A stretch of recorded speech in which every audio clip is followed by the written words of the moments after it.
What's going on, you guys? It's your boy JMO coming back at it again. We got a nice little treat in store for everybody today. So I know everybody who likes to mod their games and get their games all up and running the right way.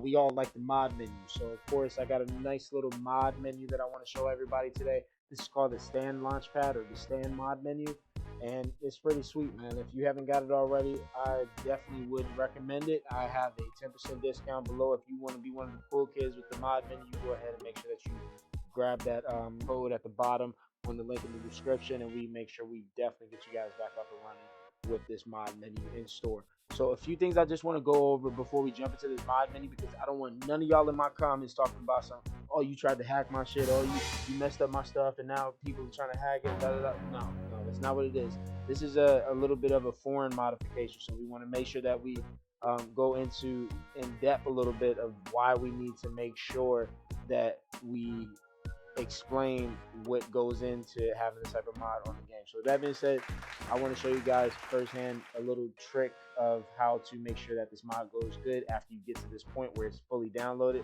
So we want to go into our virus and threat protection in our system settings. So this is very important because there's certain things that if we have the correct things in place, of course we want the virus and threat protection at full function and making sure everything's good to go, but there's certain things that we can allow in order to make the mod menu or the Stand Launchpad work successfully.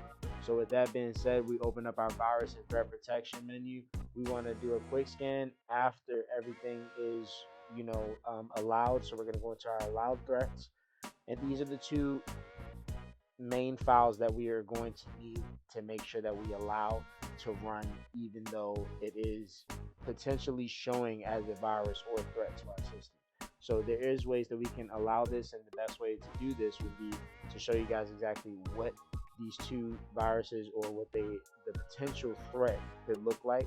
So of course this first one is a Trojan. I'm going to put the explanation of what it is more in depth up on the screen here so you can see. And so if it does look similar, this is the one that you want to go ahead and allow. And similar to the Trojan, there is a program file that is coded as Windows 32 file, but it is a threat on high level. The first file was a Trojan. Of course, that's very bad. Any type of Trojan file you want to try to stay away from for the most part, because these are foreign modifications. They have different ways of downloading into the file, so it's actually injecting the modification into the file rather than us just allowing that modification to be brought up. So in this case, we are in full control of the mod. Don't get any of these words twisted. I want to make sure that everybody knows what to do. Of course, after you have those two virus or threat related files identified, you can do a quick scan. Of course, I did this before and after on the first time, just to make sure that everything was good to go.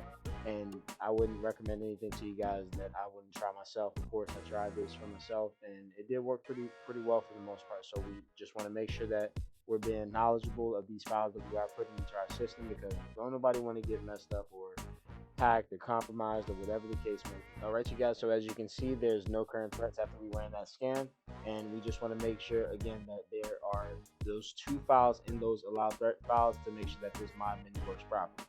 That being said, we can go ahead and close our Windows threat and virus protection window, and then we can go ahead and launch our whatever.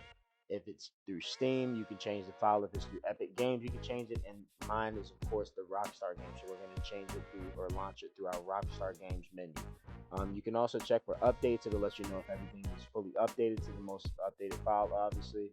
They have change logs that show exactly what updates have been applied to each update. And also they have the open stand folder and the advanced file. This is pretty much showing you exactly which version that you have and so forth. Go ahead and hit that launch button, and it'll activate our Rockstar Games Grand Theft Auto 5.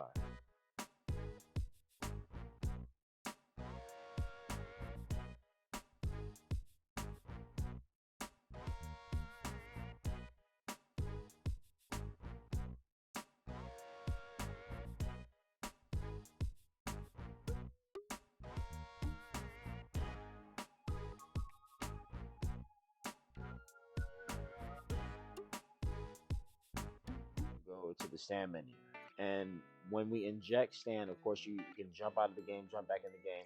We're going to inject the stand to operate that menu or to initiate that menu to be able to come up. I don't recommend automatically injecting it when the game starts because that really slows up the startup of the game. But when you don't click that, you start the game up or launch it through here, and then you come out of the game and inject it. So that's what we're going to do now. We're going to go ahead and inject it into the game, give it a few seconds, and then we can go ahead and close it out. Now, our menu should be paused. Yep. And now, as you see at the bottom left-hand corner, we are now a stand user. So with that being said, we got the menu that we can pull up either with the right or RB button and the right D-pad, or on the keyboard the plus button. So I'm opening it up through the plus button. As you can see here, we have a few operating menus. We have the activate. Of course, if it's not activated, you're not really going to have any choice but to activate it to access some of these features. But with this, obviously you want to activate it so you can have all the coolest features of the world. And has a lot of cool options as well that are not included with other mod menus. So again, if you want that exclusive discount, you want that exclusive operation to get into this stand menu crew, you can go ahead and hit that link in the description below, and I definitely guarantee you that you'll get it. Scroll down a couple of these so you can see exactly what we have to offer with the stand menu. You got the vehicle. You can upgrade the vehicles any way you want, so you can add certain things onto the vehicle any way you want to. Delete it, destroy it, you do what you want to do. Yes, you can have this mod menu online as well as in story mode, so it works both ways. Got the best of both worlds, everybody. So with that being said, we going through these mod menus really quick here.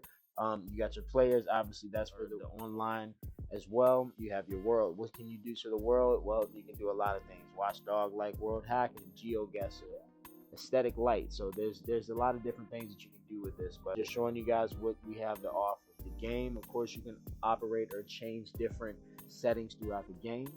And last but not least, the stand menu. You can operate or modify any setting for the stand menu alone. You can also unload stand. So if you just want to re-inject it out of it the same way that we just injected it into the game, you can go ahead and do that. And it asks you, are you absolutely sure that we want to do this? You say yes. Now stand is gone out of the game. RB and the right D-pad again, stand menu does not open up because we have uninjected it right out of the game.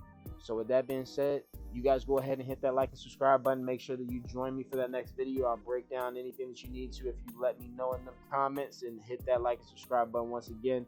Truly appreciate everybody, and I'll catch y'all in that next video.